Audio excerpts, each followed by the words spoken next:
The Vel-3 research vessel's silent dawn spun slowly through the deadly maze of the Nexus asteroid field.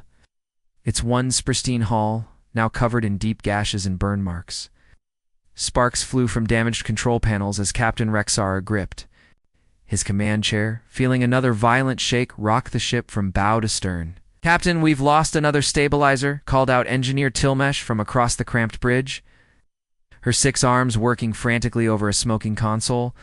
"The ship can't take much more of this." Rexara's 4 golden eyes darted between his instruments and his terrified crew. The Silent Dawn had been humanity's pride just 3 days ago when they entered this cursed asteroid field. They came, seeking the legendary Forerunner ruins, ancient structures older than most civilizations that were said to hold secrets of faster-than-light travel and energy manipulation. Instead, they found death waiting in the darkness. "Life support is down to 30% and falling fast," Navigator Quendel reported, his normally steady voice cracking with barely controlled panic.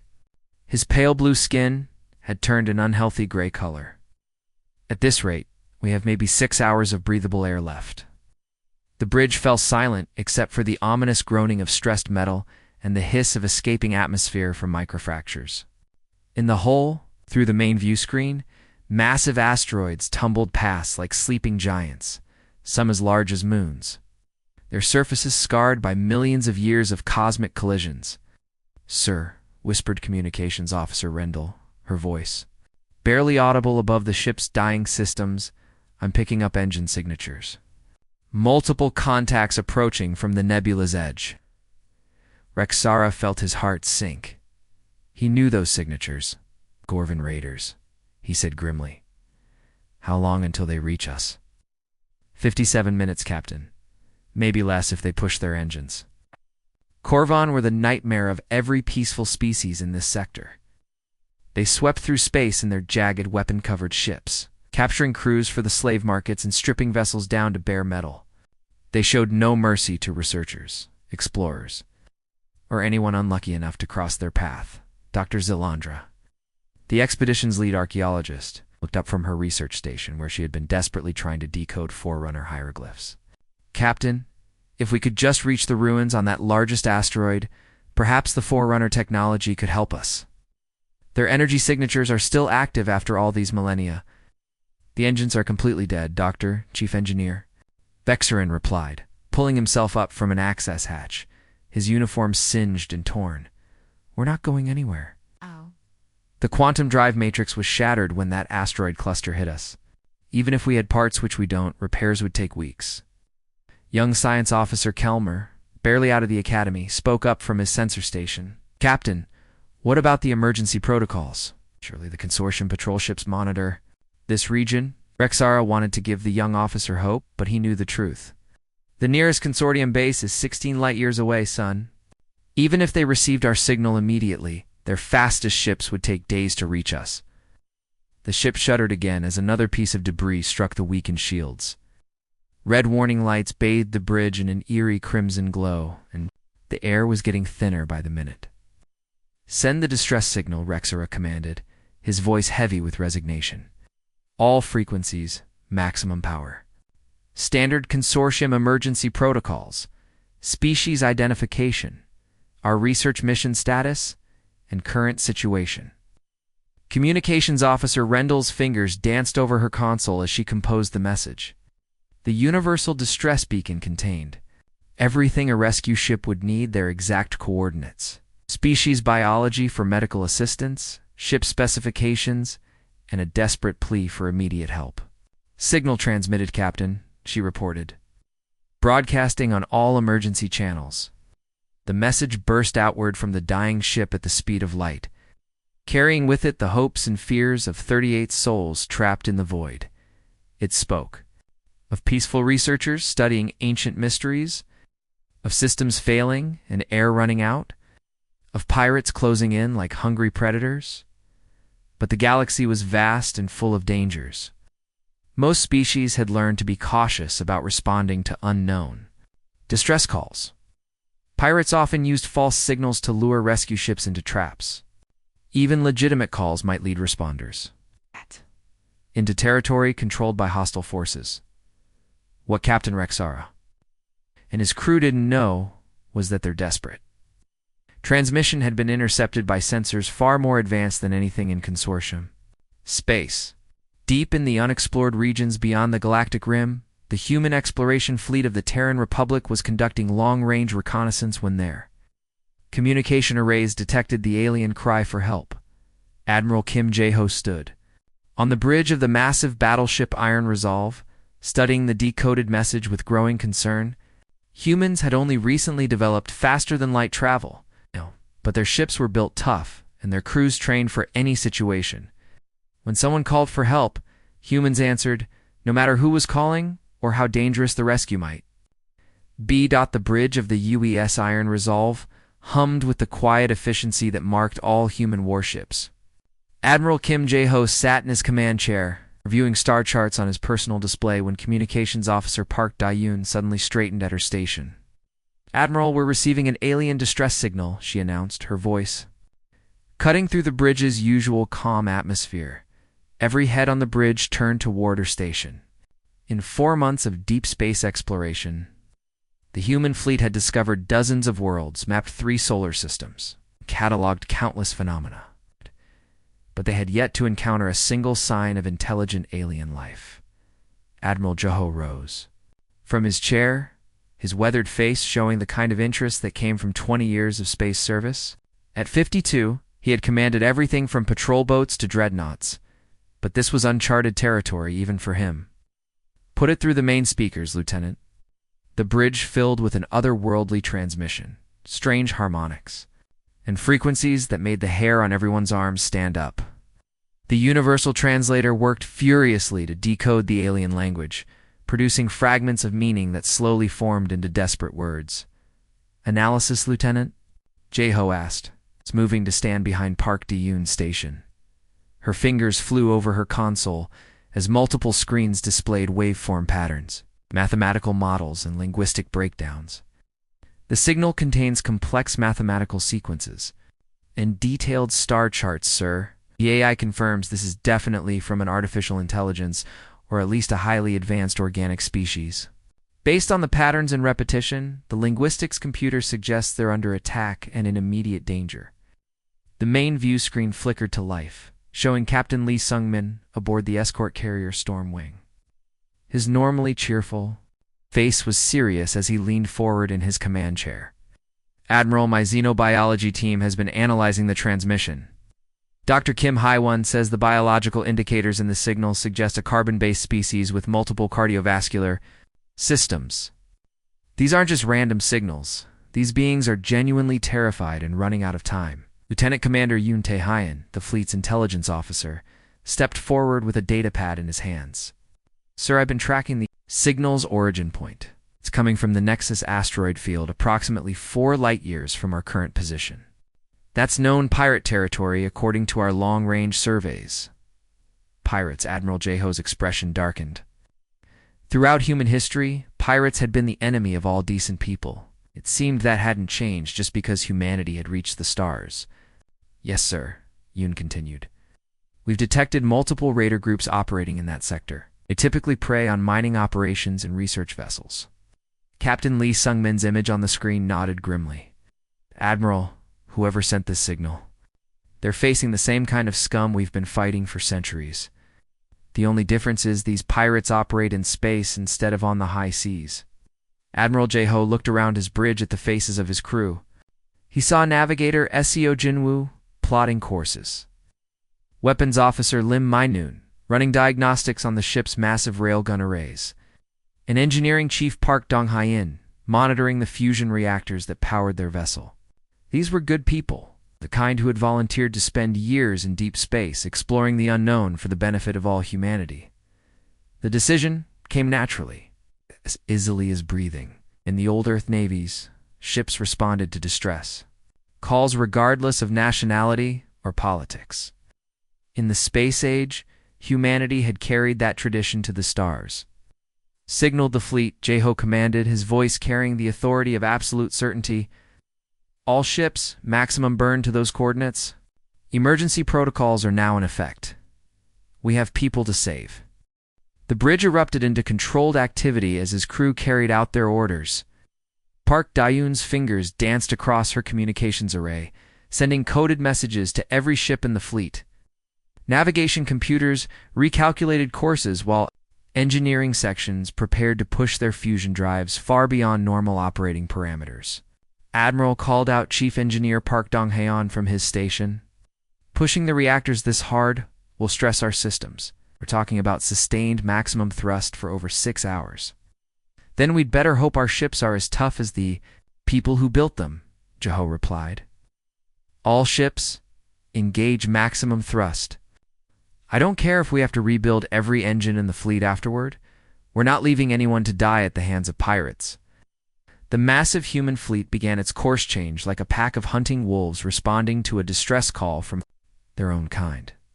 3 heavy battleships, the Iron Resolve, Thunder's Edge, and Stellar Hammer, led the formation. Their kilometer-long hulls bristling with weapon systems that had never been tested in real combat.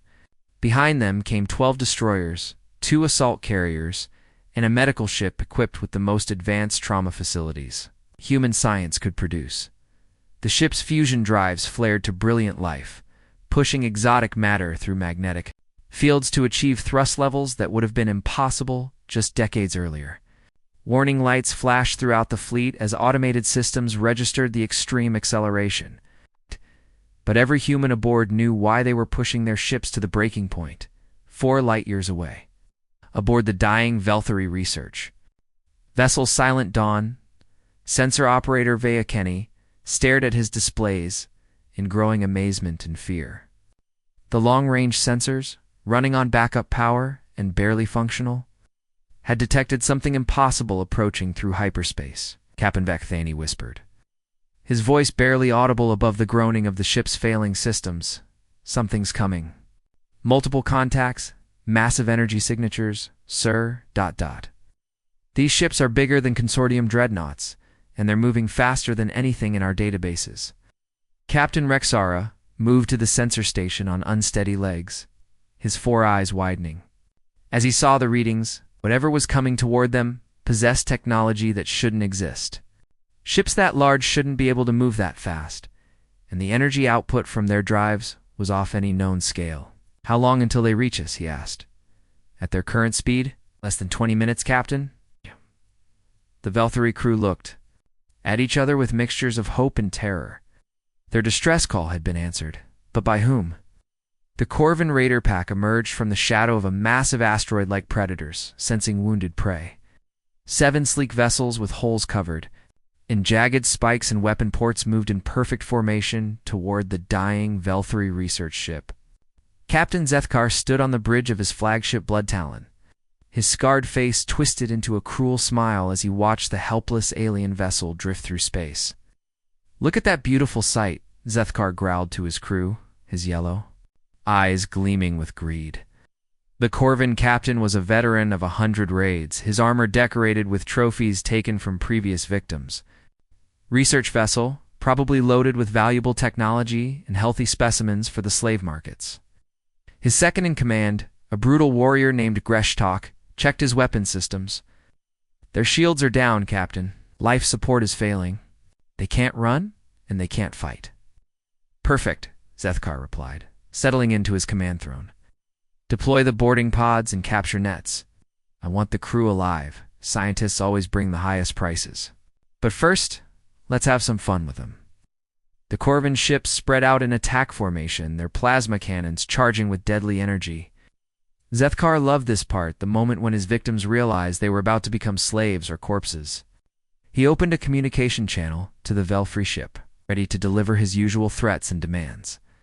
That's when his sensor operator screamed in terror. Captain, massive hyperspace signatures incoming.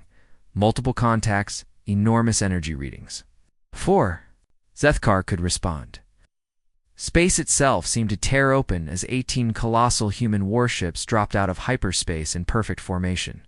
The lead vessel, the U.S. Iron Resolve, was over 1 kilometer long and bristled with weapon systems that made Corvin technology look like children's toys. What in the void is that? Zethkar snarled, his confidence evaporating as he stared at the impossible sight on his view screen. The human ships moved with a precision and power he had never seen before, their hulls gleaming with advanced armor that reflected the distant starlight. On the bridge of the Iron Resolve, Admiral Jeho took one look at the situation and felt his jaw clench with cold anger. The human fleet's sensors had identified the Corvin vessels immediately. Their ships matched the profiles of known pirate raiders, and their weapons were locked onto the helpless alien research vessel. "Weapons free?" the Admiral commanded, his voice carrying the deadly calm of a man who had seen too many innocent people suffer at the hands of pirates. "All ships engage hostile targets. Show them what happens when they prey on the defenseless." Human fleet didn't issue warnings or demands for surrender. They had arrived to find pirates in the act of attacking helpless civilians, and that was all they needed to know. The response was swift and devastating.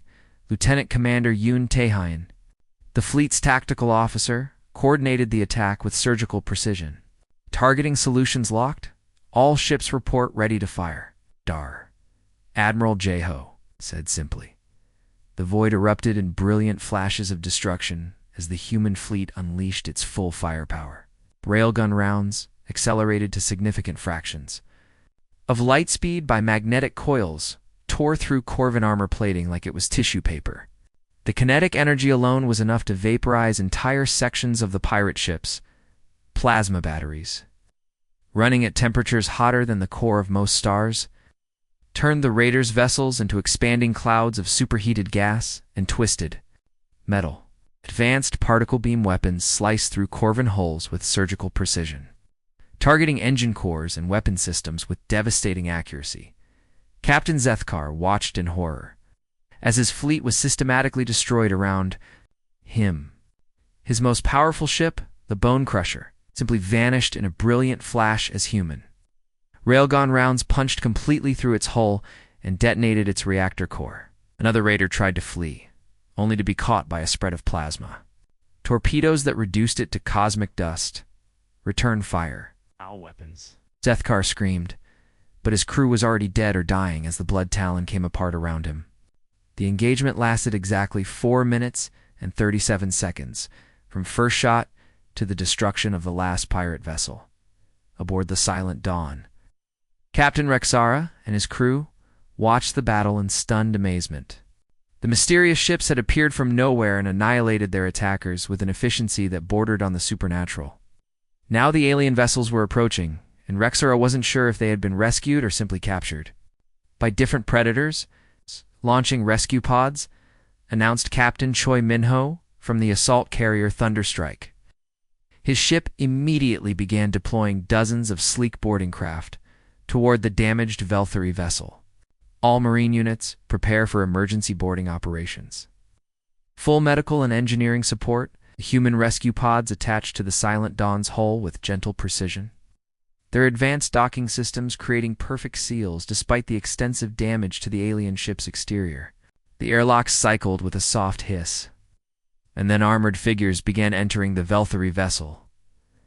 Captain Rexara braced himself for conquest or interrogation. What happened next shattered every assumption he had about these mysterious newcomers. The lead figure removed her helmet to reveal the calm, determined face of Major Song Haijin, and instead of weapons, the human soldiers carried medical kits, repair equipment, and emergency supplies. "We're here to help," the Major said, her words translated perfectly by advanced alien technology. "Where are your wounded?" For the next 20 hours, the humans worked with a dedication that amazed the Velthari crew. Teams of human engineers crawled through damaged sections of the ship, placing burned-out components and welding hull breaches with portable fusion torches. Medical personnel treated every injured alien with a care and skill that seemed to border on reverence for life itself. Dr. Kim Haiwan, the fleet's chief medical officer, worked alongside Velthari doctors to stabilize critically injured crew members. Despite the vast differences in biology, the human medical equipment adapted quickly to alien physiology, providing exactly the support needed to save lives. Engineering teams led by Commander Park Dong-Hyan literally rebuilt the Silent Dawn's reactor core from salvaged components and human spare parts. They worked without sleep, fueled by military rations, and an absolute determination to save every life on the alien vessel. When the last Raider escape pod was hunted down and destroyed by human patrol ships, Admiral J-Ho finally allowed himself to board the alien vessel. He wanted to meet these people face to face and ensure they understood that humanity meant them no harm. Admiral Kim J-Ho stepped through the repaired airlock of the Silent Dawn, his polished boots echoing softly on the alien deck plating. The Vel-3 ship's corridors were smaller than human vessels, designed for beings with different proportions. But the Admiral moved with the confident ease of someone comfortable in any environment. Behind him walked Major Song Haijin and Dr. Kim Hai-Wan, representing the military and scientific branches of humanity's first contact with intelligent alien life. The Vel-3 crew lined the main corridor, their four golden eyes wide with curiosity and lingering fear. They had never seen beings quite like these humans, bipedal like themselves, but taller, with only two eyes and strange pale skin that seemed almost translucent under the ship's lighting. What struck them most was the calm confidence these creatures radiated, as if rescuing alien ships from pirates was something they did every day. Captain Rexara waited in the ship's central meeting chamber, his ceremonial robes hastily repaired after the recent crisis. The chamber itself showed signs of the recent battle, scorch marks on the walls where electrical systems had overloaded, and the lingering smell of burned electronics in the recycled air. But the humans had worked miracles, and the ship was now fully functional again. "I am Admiral Kim J-Ho of the Terran Republic Fleet," the human commander said, his words flowing through the universal translator in perfect, melodic Vel-3. The translation was so flawless that several crew members looked around in amazement. Their own technology couldn't achieve such precision with unknown languages. Captain Rexara struggled to find his voice. The weight of this moment pressed down on him like a collapsing star. This was first contact with an entirely unknown species, one that had just demonstrated military capabilities beyond anything in consortium records. "Yes, I am Captain Rexara of the research vessel Silent Dawn. Admiral, we cannot possibly repay this debt to your people. The Galactic Consortium will need to authorize proper compensation for. There is no debt." Admiral J-Ho interrupted, his voice carrying a gentle but firm conviction that stopped the alien captain mid-sentence. "You sent out a distress call? We received it and responded. That's what civilized beings do when others are in trouble." The simple statement hit the Vel-3 crew like a physical blow. In their experience, nothing in the galaxy came without a price. Rescue operations required payment, territorial concessions, or years of indentured service. The idea that these powerful beings expected nothing in return was almost incomprehensible. Dr. Miel Thera, the expedition's chief xenobiologist, had been studying the humans with her advanced sensors throughout the conversation. Her readings made no sense. These beings showed all the signs of a young species. Yet their technology was centuries ahead of most consortium members. She stepped forward, her scientific curiosity overcoming diplomatic protocols. "Admiral," she began, her voice trembling with excitement. "Forgive my directness, but I must ask your species, do you have galactic sponsors? Advanced mentors who shared their technology with you? Some form of ancient guidance that accelerated your development?" Admiral J-Ho exchanged glances with his officers, clearly puzzled by the question. "We developed alone, Doctor. Our homeworld Earth had no contact with other intelligent species until we achieved faster-than-light travel ourselves. Why do you ask?" Dr. Miel Thera's four eyes widened in disbelief. She gestured toward her sensor readings with trembling hands. "Because your technology surpasses most consortium member species who have had thousands of years to develop. Your ships move faster than anything in our recorded history. We clocked your fleet approaching at speeds that should be impossible for vessels of that size. Your weapons systems." She paused, looking through the viewports at the debris field that had once been 7 Corvin raider ships. "Your weapons turn those raiders into cosmic dust in minutes. How is such advancement possible for an unguided species?" The human admiral smiled. For a moment, his weathered face showed the kind of pride that came from representing an entire world of determined survivors. "We're a young species, Doctor, but we learn quickly because we have to. Earth taught us that the universe is a dangerous place, and we learned early that we must protect what we care about. Commander Park Dong-hyun, the fleet's chief engineer, stepped forward with a portable holographic projector. If you're interested in our technology, Doctor, I'd be happy to share some basic principles. We believe that knowledge shared freely makes everyone stronger. The hologram that appeared showed a cutaway view of human fusion drive technology. With technical specifications that made the Velthari scientists gasp in amazement, the power output ratios were beyond anything they had imagined possible, and the elegant simplicity of the design spoke of a species that had mastered the fundamental forces of the universe through pure innovation. Young science officer Kelmer, who had been silent throughout the meeting, finally found his courage. Admiral, if I may ask, why did you help us? Your species had no obligation to respond to our distress call. We're complete strangers from a civilization you've never encountered. Admiral Jeho looked at the young alien with the same expression he might have used with his own son. Son, on Earth, we have an old saying, no one gets left behind. When someone calls for help, you answer that call. It doesn't matter if they're human or alien, friend or stranger.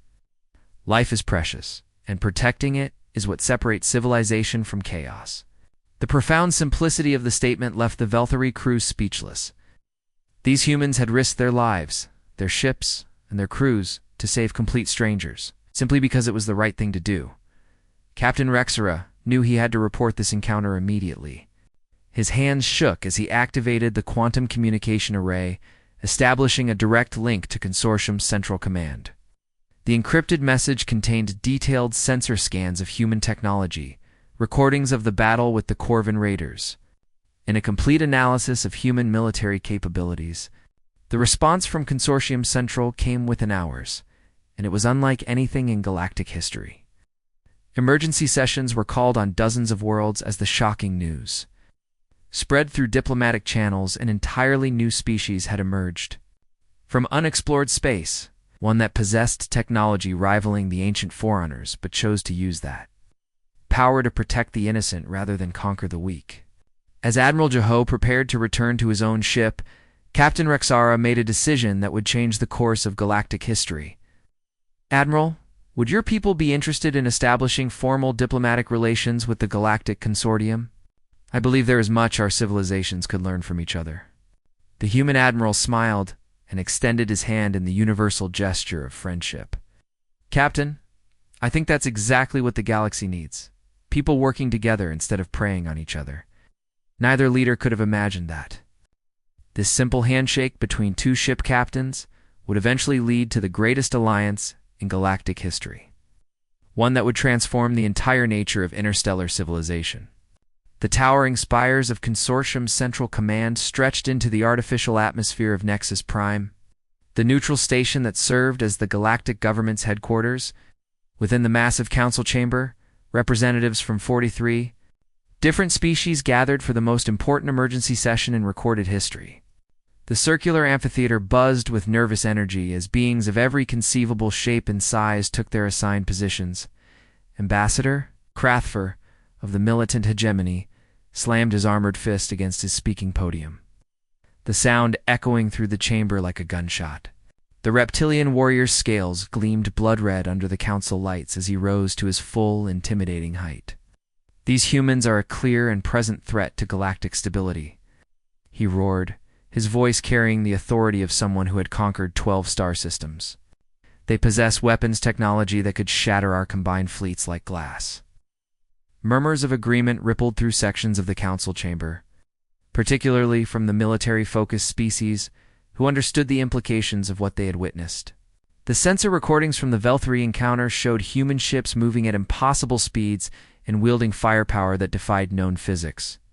Counselor Amarala of the Peaceful Harmony Worlds rose gracefully from her crystalline chair, her translucent blue skin shimmering with bioluminescent patterns that indicated deep concern. With respect, Ambassador Krathfer, these humans saved Velthari lives without demanding payment or territorial concessions. Their actions demonstrate benevolence, not aggression, which makes them infinitely more dangerous, Krathfer snarled, his forked tongue flicking out to taste the air. What species develops such devastating military capability and then uses it to help strangers? What hidden agenda drives such behavior?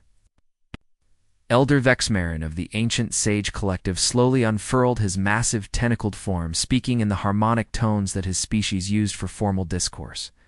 Perhaps, Ambassador, some species simply value life above conquest. The humans. Actions are consistent with genuine altruism. Altruism. Krathver's laugh was like grinding metal. You naive fools. No species reaches the stars through kindness. These humans are either the greatest threat we've ever faced, or they're planning something that makes direct conquest look primitive by comparison. Meanwhile, billions of light-years away, Admiral Jeho stood on the observation deck of the SCHS, deck of the Iron Resolve, watching the swirling colors of hyperspace stream past the reinforced windows. His fleet had been traveling for 3 days since leaving the Velthary, continuing their original mission of deep space exploration and mapping. The crew had settled back into their normal routines, unaware that their single act of rescue had sent shockwaves across the entire galaxy. The bridge of the Iron Resolve maintained its usual atmosphere of quiet professionalism as the night shift monitored their course through uncharted space. Communications Officer Park Dayun was reviewing routine sensor sweeps when her board suddenly lit up like a festival display.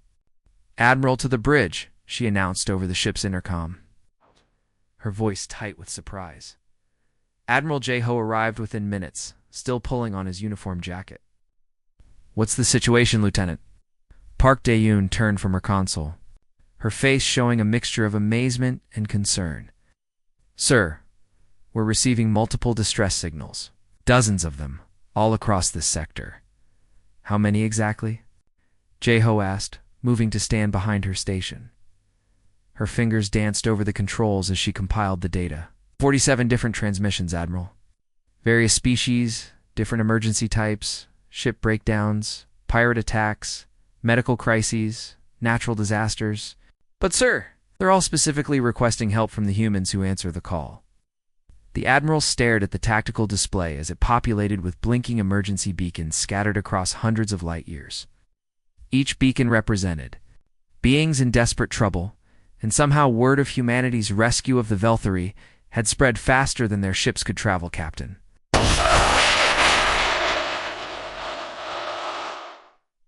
Lee Sungman's weathered face appeared on the main view screen from the bridge of the Stormwing.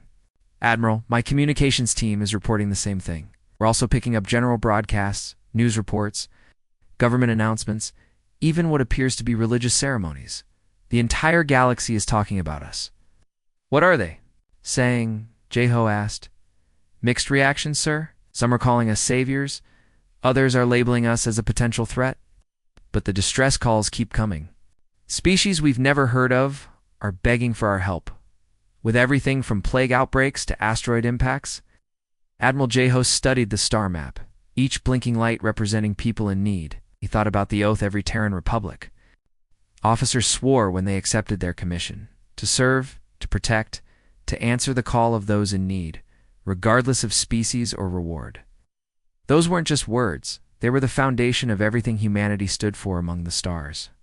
"Admiral." Communications Officer Park Dayun spoke up again. "I'm also detecting military fleet movements. Several major powers are repositioning their forces, and there's increased chatter on military frequencies. Our presence has definitely caught their attention." The tactical display updated to show the positions of various alien fleets. Some moving toward human space, others taking defensive positions around their home systems. The galaxy was holding its breath, waiting to see what these mysterious humans would do next. Captain Choi Minho's voice crackled over the fleet communication, channeled from the assault carrier Thunderstrike. "Admiral, what are your orders? Do we continue the original exploration mission, or do we respond to these distress calls?" Admiral Jeho looked at the faces of his bridge crew, young men and women who had volunteered to spend years in deep space, far from their families and the comforts of Earth. They had signed up to explore the unknown, and represent the best of humanity among the stars. The choice was obvious. "All ships, this is Admiral Jeho," he announced over the fleet-wide channel. "Plot courses to the nearest distress signals. We're going to split into task forces and respond to as many emergencies as we can handle simultaneously. We have work to do. The human fleet immediately began dividing into smaller groups, each task force racing toward different crisis points across the sector. The Iron Resolve led one group toward a medical emergency on a mining colony, while the Stormwing headed for reports of pirate activity near a trade route. Each human ship carried with it the same determination that had driven their species. From the caves of Earth to the depths of space, back on Nexus Prime. The Galactic Consortium Council continued to debate humanity's intentions as reports flooded in of human task forces responding to emergencies across multiple sectors. Ambassador Krathfer watched the tactical displays with growing alarm as he realized the true scope of human capabilities. "They're everywhere," he whispered to his aide. "How did they build such a massive fleet without anyone noticing? How many ships do these humans have?" What he didn't understand was that each human vessel carried the heart of an entire civilization, a species that had learned through millennia of conflict that the strong had a responsibility to protect the weak, that no one gets left behind, and that sometimes the most important battles are fought not for conquest, but for the simple preservation of life itself. As human ships raced across the galaxy toward dozens of different emergencies, the universe began to understand that something fundamental had changed. A new player had entered the galactic stage, one that measured success not in territory conquered or wealth accumulated, but in lives saved and suffering prevented. The galaxy would never be the same. Perhaps for the first time in its violent history, that change promised hope rather than fear. The end.